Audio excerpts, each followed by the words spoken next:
Sa gitna ng mataong kalye sa Maynila, isang batang gutom ang nag-iyakan, tinatawanan at sinisigawan ng mga nagdaraan.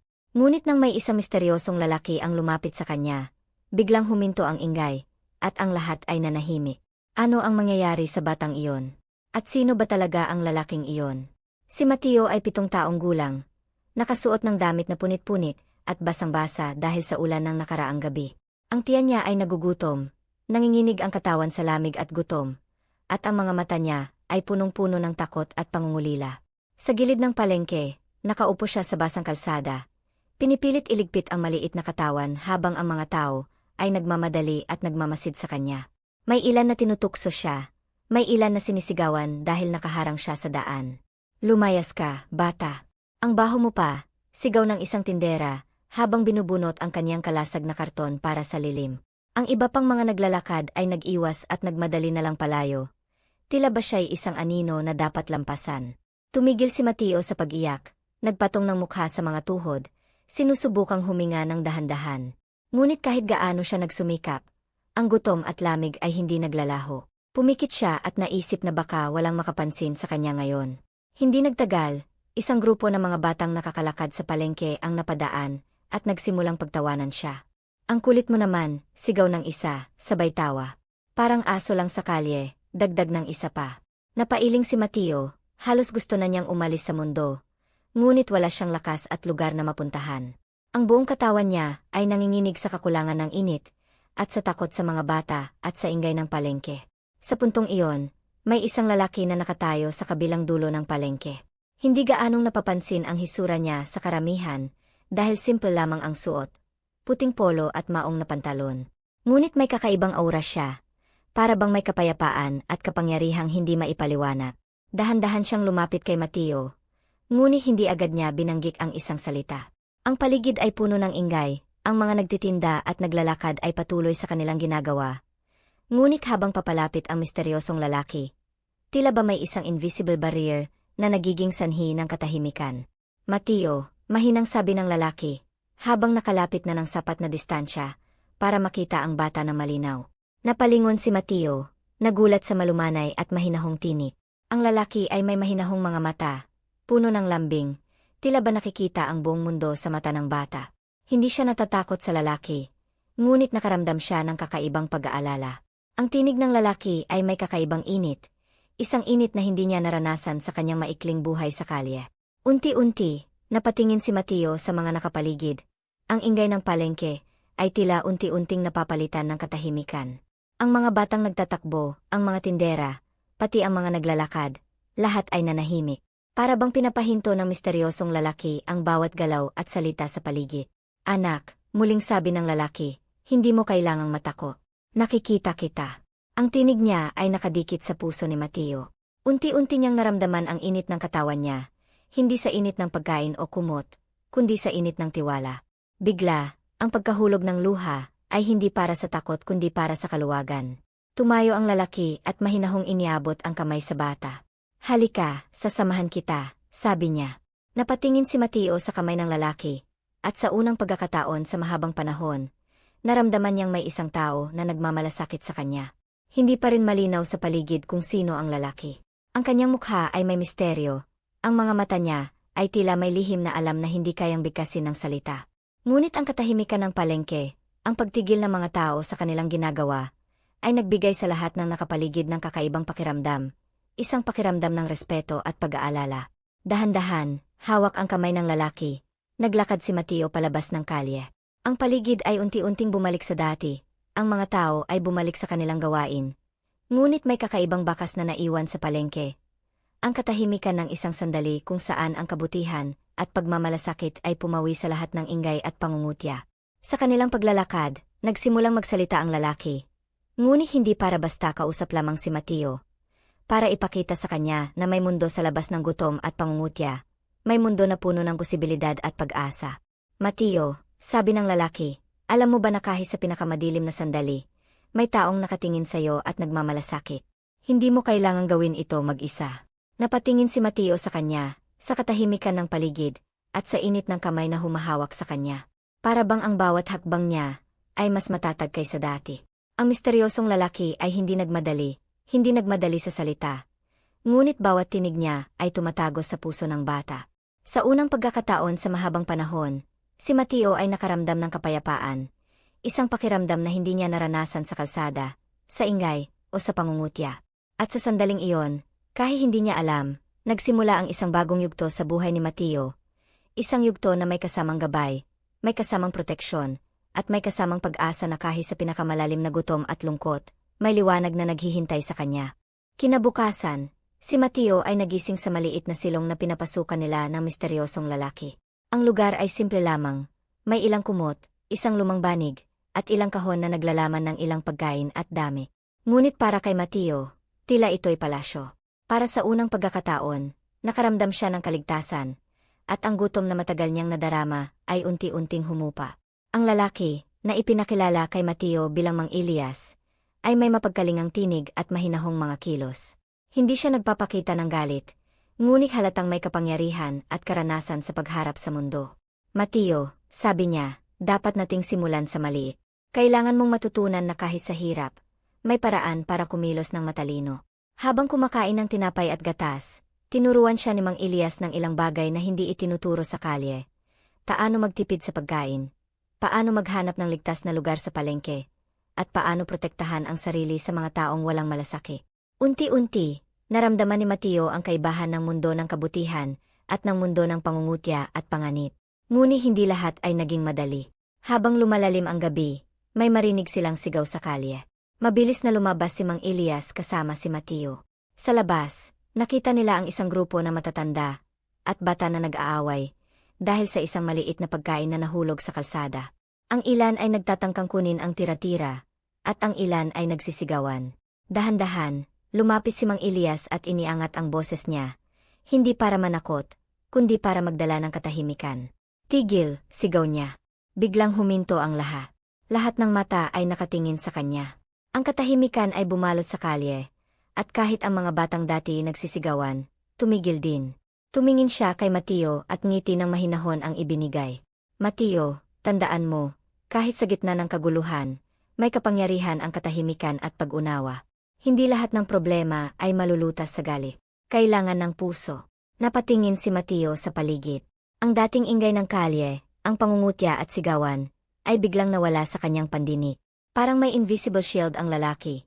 Isang proteksyon na nagdadala ng kapayapaan sa gitna ng kaguluhan. Pagkatapos, dinala ni Mang Elias si Mateo sa isang maliit na tindahan sa palengke. Doon, ipinakilala niya ang bata sa isang matandang tindera, isang babaeng Pilipina na may mahinahong tinig. Mateo, kailangan nating matutunan na kumain ng tama, kahit maliit lang ang kita. At lagi kang may magtuturo sa iyo ng tama. Natuto si Mateo kung paano magbantay sa sarili sa palengke, paano makipag-usap sa mga tao ng mahinahon, at paano tanggapin ang tulong mula sa mga taong may mabuting puso. Unti-unti, ang gutom sa tiyan niya ay hindi lamang sa pagkain, kung hindi sa kaluluwa rin.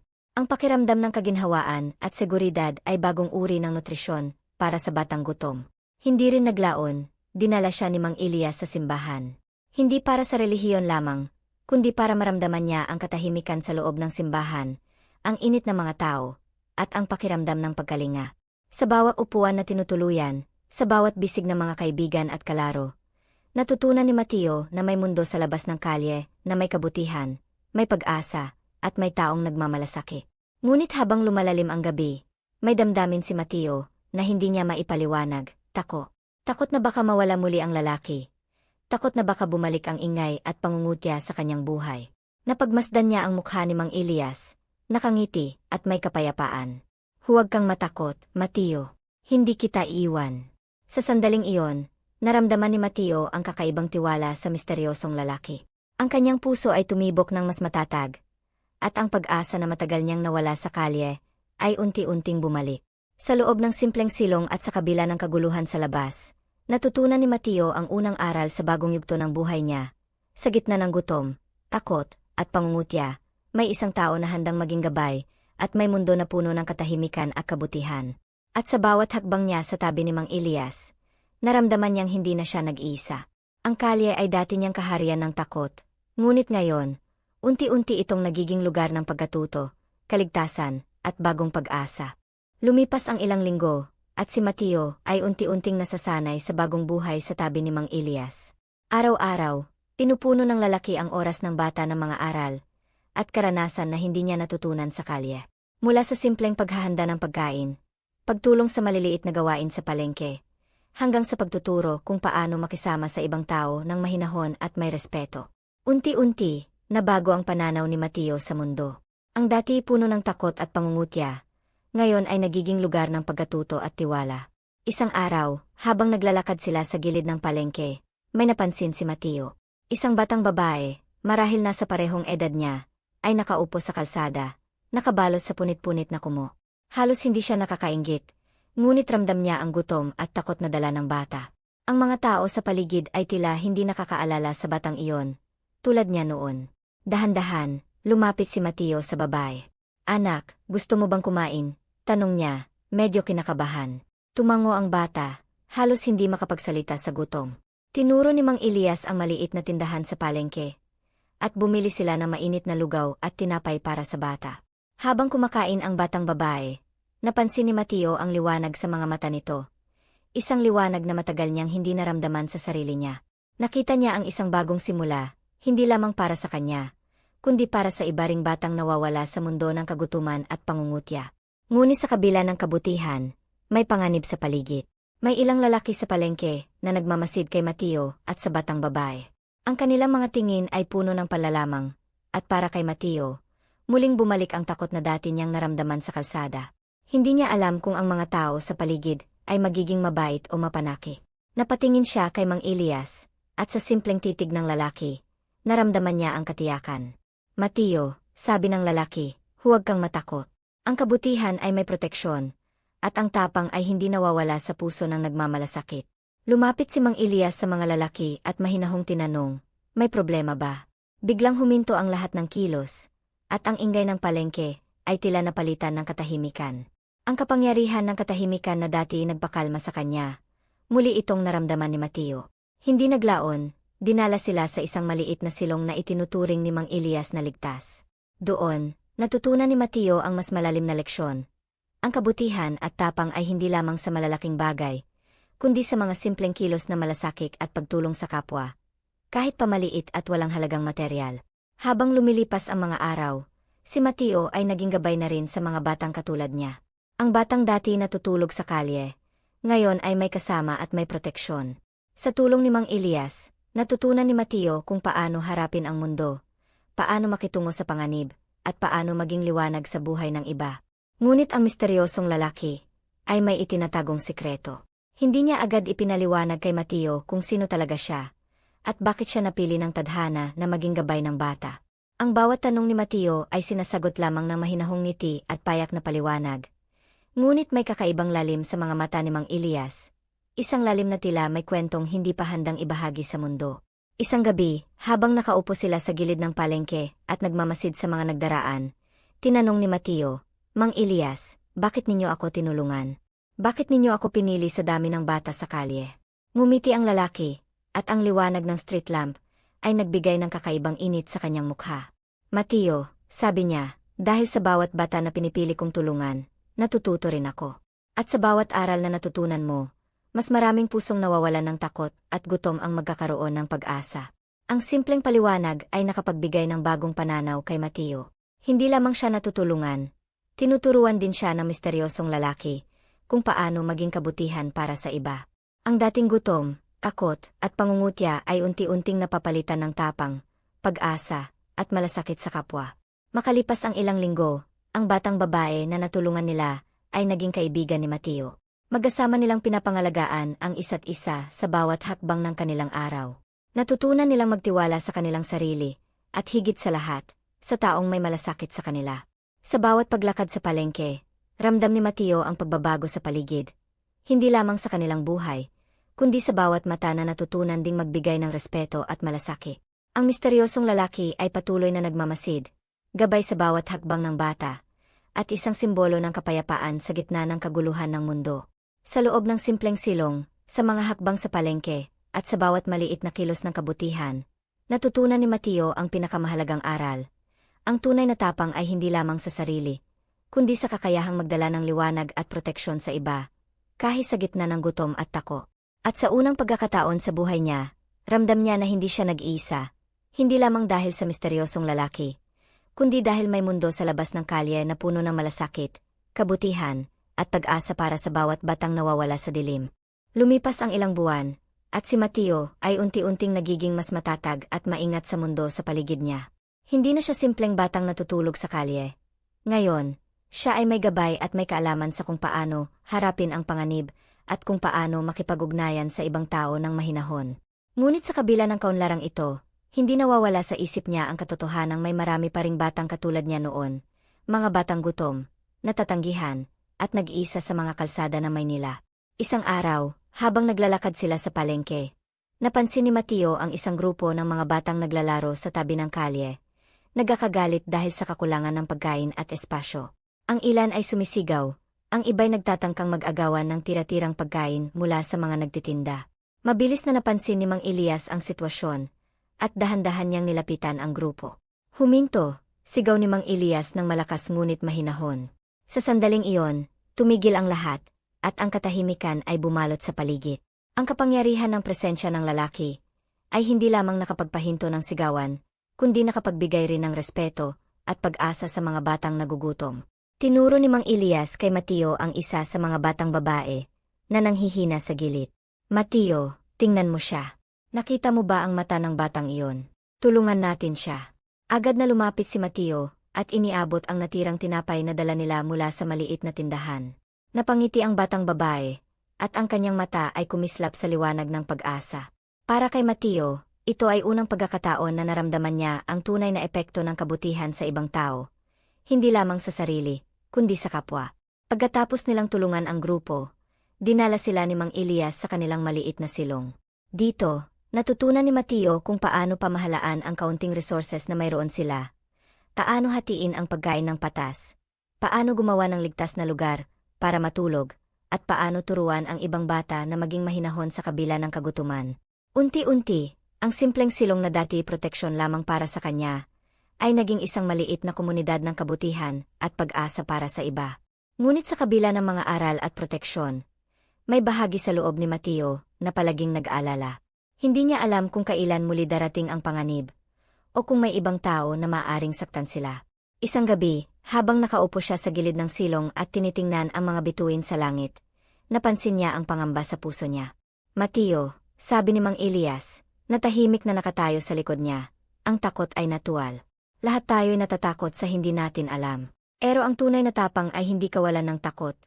Ito ay ang kakayahang kumilos kahit natatakot. Huminga si Mateo at pinikit ang mga mata. Unti-unti, ang lamig at takot na naramdaman niya noon sa kalye, ay napapalitan ng init ng tiwala at pagmamalasaki. Sa unang pagkakataon, naramdaman niya ang lakas ng loob na hindi lamang para sa sarili, kundi para sa iba ring bata na nangangailangan ng gabay at proteksyon. Sa mga sumunod na araw, si Mateo ay naging maliit na tagapagturo sa mga batang katulad niya. Pinapakita niya sa kanila kung paano harapin ang gutom, takot, at pangungutya sa kalsada. Hindi siya nag-isa sa misyon na ito. Si Mang Elias ay patuloy na nagbibigay ng payo at gabay. Ngunit pinapayagan si Mateo na matutunan ang liderato at malasakit sa sariling karanasan. Isang hapon, habang nag-aayos sila ng maliit na silong at naghahanda ng pagkain para sa mga batang dumadating sa paligid, may napansin si Mateo. Isang batang lalaki na nagtatago sa gilid, nanginginig sa gutom at tako. Agad siyang lumapit, iniabot ang pagkain, at binigyan ng mahinahong ngiti. Napatingin siya kay Mang Elias, nangumiti rin, at sa mga mata ni Mateo, nakita niya ang lihim ng misteryosong lalaki. Isang misyon na mas malaki kaysa sa kanilang maliit na silong. Isang misyon na nagsisimula sa bawat batang natutulungan at nabibigyan ng pag-asa. Ngunit kahit na lumalago ang kanilang maliit na mundo, alam ni Mateo na may mas malalaking hamon pa sa labas ng silong. Ang Maynila ay puno ng panganib at gutom, at maraming batang tulad niya noon ang hindi pa nakakatagpo ng gabay o pagmamalasaki. Ngunit sa bawat hakbang na ginagawa niya, sa bawat batang tinutulungan niya, ramdam niya na ang kabutihan ay may kapangyarihan. Isang kapangyarihan na mas malakas kaysa sa pangungutya, gutom, o tako. Ang mga aral ni Mang Elias ay hindi lamang tungkol sa kaligtasan at pagkain. Ito rin ay tungkol sa tiwala, malasakit at pagkakaisa. Sa bawat batang natutulungan ni Mateo, unti-unti siyang natututo kung paano maging instrumento ng kabutihan. At sa bawat hakbang, sa bawat maliit na pagkilos, ang katahimikan at kapayapaan na naramdaman niya noong una niyang nakita ang misteryosong lalaki, ay muling bumabalik sa kanyang puso. Isang patunay na sa kabila ng kaguluhan at gutom, may pag-asa para sa bawat batang handang tumanggap ng gabay at malasakit. Habang papalapit ang gabi, si Mateo at Mang Elias ay nanatiling magkasama sa gilid ng silong, tinitingnan ang mga batang naglalaro sa palengke. Sa bawat tawa at ngiti, naramdaman ni Mateo ang lalim ng pagbabago sa kanilang mundo. Isang pagbabago na nagsimula sa isang simpleng kilos ng kabutihan, isang sandaling katahimikan sa gitna ng sigawan, at sa gabay ng isang misteryosong lalaki na nagbigay sa kanya ng bagong pananaw sa buhay. Lumipas ang ilang buwan mula nang unang dumating si Mateo sa tabi ni Mang Elias. Ang maliit nilang silong sa gilid ng palengke ay unti-unting naging kanlungan hindi lamang para sa kanya, kundi para sa maraming batang katulad niya, mga batang gutom, naliligaw, at natatakot sa mundo. Ang dating katahimikan at pag-iisa ni Mateo ay napalitan ng tawanan, sigawan sa tuwa, at ngiti sa bawat batang natutulungan niya. Ngunit sa kabila ng kasiyahang ito, may lihim na itinatago si Mang Elias, isang lihim na magpapabago sa lahat ng alam ni Mateo sa mundo. Isang hapon, habang nag-aayos sila ng lumang silong at naghahati ng pagkain, lumapit si Mang Elias kay Mateo at huminto. Tumitig siya sa maliliit na bata na naglalaro sa paligid, at pagkatapos ay bumalik ang titig niya kay Mateo. Mateo, mahinahong sabi ng lalaki, may oras na kailangan mong malaman ang katotohanan tungkol sa akin. Napatingin si Mateo sa kanya, may halong kaba at pag-aalala. Ano po yon, Mang Elias? Tanong niya. Ngumiti ang lalaki, ngunit may lalim sa mga mata niya, na nagpaalala kay Mateo kung gaano siya kahalaga sa misyon ng gabay. Hindi ako basta-basta nakatayo sa tabi mo noong una. May dahilan kung bakit ako narito. Maraming bata ang katulad mo ang nawawala sa mundo, at ako ay pinili upang gabayan ka. Ngunit hindi lamang para sa iyo, para rin sa lahat ng batang nangangailangan. Hindi maintindihan ni Mateo ang buong ibig sabihin ng lalaki. Ngunit bago pa siya makapag-react, may marinig silang malakas na sigaw mula sa kalsada. Mabilis silang lumabas at nakita ang isang grupo ng mga bata na natutukso at nilalait ang isang batang nakaupo sa sulok. Pumutok na takot sa kanyang mga mata. Agad tumayo si Mateo, kasama si Mang Elias, at nilapitan ang bata. Huwag kang matakot, sabi ni Mateo, hawak ang kamay ng bata. Sa isang iglap, ang paligid ay tila huminto, at ang katahimikan ay bumalot sa palengke. Tulad ng mga unang pagkakataon nang makita ni Mateo si Mang Elias. Ang mga bata at matatanda sa paligid ay natigilan. Ang ingay ng palengke, ang pangungutya at pagtatawanan, ay napalitan ng paghinga at pagtitik. Si Mang Elias ay nakatayo sa likod ni Mateo. Tahimik ngunit malakas ang presensya. Ang kapangyarihang ito ay hindi lamang natutunan ni Mateo, kundi naipasa rin niya sa batang ito. Isang maliit na lakas na nagmumula sa kabutihan at tapang. Pagkatapos, hinaplos ni Mang Elias ang balikat ni Mateo. Tingnan mo, Mateo, ito ang bunga ng tapang at kabutihan mo. Hindi lamang para sa sarili mo, kundi para rin sa iba. Napangiti si Mateo, at ramdam niya ang inis sa puso niya. Hindi lamang siya natutulungan ni Mang Elias, natututo rin siyang maging gabay at liwanag sa buhay ng iba. Ang gutom, takot, at pangungutya ng nakaan ay nagbago sa tapang, pag-asa, at malasakit sa kapwa. Sa sumunod na araw, dinala ni Mang Elias si Mateo sa isang maliit na bahay na pag-aari niya. Dito, ipinaliwanag ng lalaki ang kabuuan ng kanyang misyon. Siya ay bahagi ng isang grupo ng mga taong nagtataguyod ng kabutihan sa mga batang nawawala sa kalye. Hindi siya basta misteryosong lalaki, isang tagapangalaga at guro sa mga batang tulad ni Mateo. Mateo, sabi ni Mang Elias, ikaw ay napili hindi dahil sa kung sino ka noon, kundi dahil sa tapang at puso mo. Ngayon, handa ka ng gabayan ang iba. Sa loob ng bahay, natutunan ni Mateo ang mas malalim na leksyon. Ang kabutihan ay hindi lamang sa sarili, kundi sa kakayahang magbigay liwanag sa buhay ng iba. Ang maliit na silong sa palengke ay naging simbolo ng pagbabago, at ang bawat batang natulungan ni Mateo ay patunay na may epekto ang bawat simpleng kilos ng kabutihan. Makalipas ang ilang linggo, si Mateo ay nakatayo sa harap ng isang maliit na grupo ng mga batang katulad niya noon. Tinuruan niya sila kung paano harapin ang gutom at takot, paano magtiwala sa sarili, at higit sa lahat, paano magbigay malasakit sa iba. Si Mang Elias ay nariyan, tahimik at mahinahon, nakamasid at nakangiti. Alam na ang misyon niya ay patuloy na nagtatagumpay sa pamamagitan ng batang natutong maglingkod sa iba. Sa huling sandali ng araw, habang nakatayo sa gilid ng bahay at pinagmamasdan ang mga batang naglalaro at natututo, Napagtanto ni Mateo ang kabuuang kahulugan ng kanyang paglalakbay. Mula sa batang gutom at sinisigawan sa kalsada, hanggang sa gabay at liwanag sa buhay ng iba, natutunan niya ang tunay na kahulugan ng tapang, kabutihan, at pananampalataya sa mundo at sa sarili. At sa kanyang puso, alam niya, hindi siya nag-iisa. Sa bawat batang natutulungan, sa bawat ngiti na nayuwi sa silong, at sa bawat katahimikan na naibalik sa gitna ng ingay, ang kabutihan at tapang ay nananahan sa mundo, handang magdala ng pag-asa sa sinumang nawawala sa dilim. Ang batang dati sinisigawan at tinalikuran ng mundo, ngayon ay nagiging liwanag at gabay sa iba. Isang patunay na kahit sa pinakamadilim na lugar, may pag-asa at kabutihan na naghihintay sa bawat pusong handang tumanggap at magmahal. Sa gitna ng mataong